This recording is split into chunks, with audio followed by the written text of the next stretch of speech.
are faced with an unusual situation that is very heavy with potential, I want to say danger, but I think I should say potential for horror.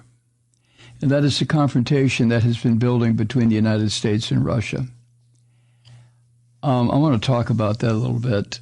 By the time you hear this, President Biden will have met with European leaders, including military leaders, I believe, to kind of solidify the response that the United States has threatened or promised, depending on your point of view, if the Russians invade any further than they already have Ukraine. This is not a good situation. Biden, as I'm recording this, Biden is considering sending troops to Eastern Europe, not to Ukraine, but to Eastern Europe, to act as a deterrent. It's madness. I mean, on top of everything else, now we have this. Right now, the Russians are signaling their apparent readiness for war over Ukraine. And our government, under Joe Biden, seems determined to ignore Russia's concerns over the military alliances of states that neighbor Russia, Eastern European and Western European states, and the prospect of nuclear weapons on Russia's borders. This is what it always gets down to, doesn't it? So the question then, should we worry about our country inserting itself into another war? I mean, how many times have we done this? We did it in Korea. We did it in Vietnam. We did it in Dominican Republic. We did it surreptitiously in Nicaragua. We've done it over and over and over again, and nothing has ever been accomplished except a clear picture of the United States as being still a warmongering, imperialistic country that just doesn't give a shit about the demands, the rightful demands of other countries. To stay the fuck out of to stay out of their business. I mean, if it's genocide, why are we doing something about the Chinese who are involved in systematic slaughter of the Uyghur people in the northern and western provinces that border China and are part of China? Why aren't we saying something to Modi, the Prime Minister of India, as the systematic slaughter of Muslims goes on in that country? I mean, the duplicity and the hypocrisy of the United States is just something that's there. It always has been here. Always has been here. We had the Monroe Doctrine. When was that? When did the Monroe Doctrine come? 18-something, the mid-1800s. Warning other countries, stay the hell out of our hemisphere. Our hemisphere? And there has been nothing of equal demand from other countries to stay the hell out of their hemisphere. I mean, this is insane. I realize I'm talking about insane shit right now at a time when this planet desperately needs what? To be unified on every level because of some of the things we're facing, most critically, planetary warming, heating. And we're still doing this shit. We're still doing this tribal bullshit from thousands of years ago. We're still doing it. But I digress. Ukraine is far away, right? Although it does border Poland, among other countries. And Russia is not directly threatening the United States, is it? Unless you want to consider the nuclear weapons that how many countries? 15, 20 countries now have. Those are direct threats, I guess. Nonetheless, our country intends to arm and support Ukraine if it comes to war. And there can be no certainty whether a proxy war might escalate. I mean, that was the fear in Korea. That was the fear in Vietnam. Only those turned out not to be proxy wars. Those turned out to be shooting wars between the United States, between capitalism and communism. No one wants to admit that, right? Our policymakers, but that's exactly what it was. Anyway, it's a given that nuclear powers need to tiptoe around each other because once nuclear weapons are launched, that's the end, period. That's it. It's all over. So, as this piece at otherwords.org says, let's look at the U.S. response to Russia's insistence that Ukraine not join NATO, the U.S.-dominated military alliance, that Russia simply wants to keep away from its immediate perimeter. The Russians don't want this any more than we would want it in Canada or Mexico. But I digress. I'm getting ahead of myself.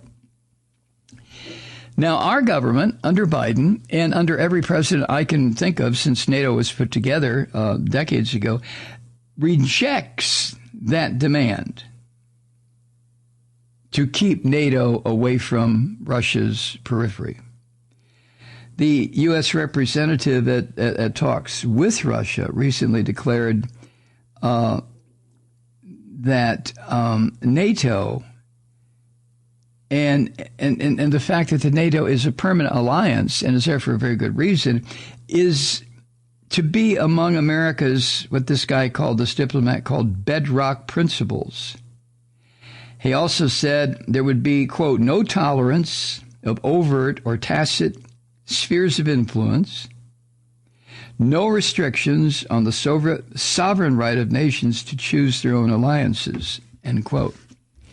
This is getting tricky, isn't it? Nations have a sovereign right to choose their own alliances. Well, I guess that's true. But other nations who feel threatened by those alliances have a sovereign right to resist, don't they?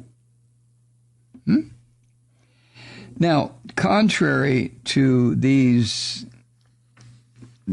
statements that are designed to appear noble and absolute parts of the structure of U.S. foreign policy, contrary to all that, this country, America, has long seen a bedrock principle that the United States has a sphere of influence all of its own.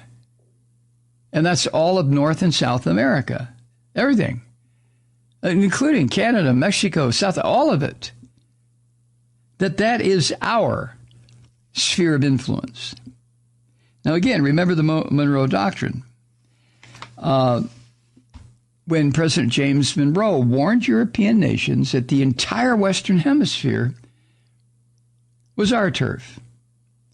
And if they came here to do mischief or to expand their empires or what have you, they did so at their own risk. And the nature of that risk is what scared the hell out of me back in '62 when Cuba tried to exercise its sovereign right to choose its own alliance with the Soviet Union. And the lead up to that was pretty obvious. The United States tried to overthrow Cuba's government, Castro, several different ways, some of them just ludicrous beyond belief.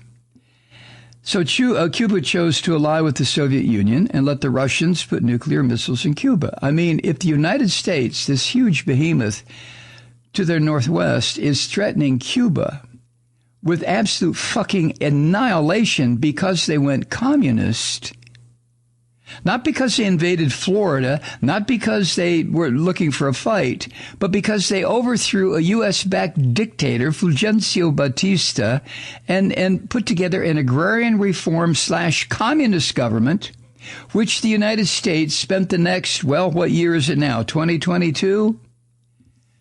The next 70 years, 60 years, torturing Cuba with economic sanctions, torturing Cuba and the Cuban people. So the U.S. response when Cuba said, well, all right, more or less, fuck you. If you're not going to work with us, We have the form of government we want. We had a revolution. We threw your U.S.-backed dictator out on his ass. We cleaned out the mafia out of this country. Now, if you're not going to do business with us and help us build our country, then we'll turn to the Soviet Union, which is exactly what they did. And the U.S. response was to bring the world to the brink of nuclear war rather than accept the fact that the Soviets had moved into our sphere of influence. Now, the nuclear weapons that Khrushchev insisted on sticking into Cuba were obviously a real threat. I mean, you don't aim nuclear weapons at another country and say, oh, I'm just kidding. This is just in case you feel froggy. If you do, I'll be the first to jump. I mean, we have had, at that time, 1962, we had surrounded the Soviet Union, more or less, with the ability to, using nuclear weapons, destroy every single inch of territory and human life in the Soviet Union. But I digress. Anyway, so much for bedrock principles, right? Now, our country now, under Biden, is now claiming that it has a bedrock principle where it concerns Ukraine. That at least Ukraine can make an alliance with whoever they want. Now, Cuba can't, apparently, but Ukraine can. And if the Russians are sensitive to this, fuck them, seems to be the attitude of the United States. I'm not saying the attitude is right or wrong. I mean, come on. I'm just saying this is how it's being perceived by the Russians. The Russians are being told to kiss America's ass yet again. Remember when the Soviet Union collapsed, the United States did not rush in to help the people of Russia and the people of the former Soviet republics. No, hell no. We rushed in to snatch and grab and to set up an oligarchical system in that country, to steal everything we could, to turn it into the worst kind of predatory capitalism. And in the process, we created Putin, who arguably is the richest man on earth because of what we did. But again, I digress. So, suppose Mexico decided to join the offspring of the Warsaw Pact. We talked about the Warsaw Pact last week. That was an alliance put together to counter NATO, dominated by Russia, by the Soviet Union, just like NATO dominated at its beginning and even now by the United States. So Warsaw Pact no longer exists, but it was replaced by something called the Collective Security Treaty Organization. That's a Russia-sponsored counterpart to NATO. So supposing Mexico decided to join that, do you imagine that this country, the United States, would quietly acknowledge Mexico's right to do that? Do you? Would we then say, well, Mexico has a sovereign right to choose its own alliance? Come on. Hi, Truth Seekers. Mike Malloy here. As you know, we've switched formats and are now broadcast exclusively on the Progressive Voices Network. So that means you get fewer program interruptions, no corporate commercials, and lots of profanity. But our format change also means some of our radio listeners no longer hear the program. It's been a while since I mentioned our podcasts, so you may have forgotten that there is a way to listen to this program anytime you need a good dose of screaming. Visit MikeMalloy.com and subscribe to our podcast. As a podcast subscriber, you can download the program to your mobile device and take me with you wherever you go. And if you have a friend who needs a dose of truth-seeking, you can give a gift subscription as well. That's MikeMalloy.com, and never miss a minute of the uncensored fun and frivolity.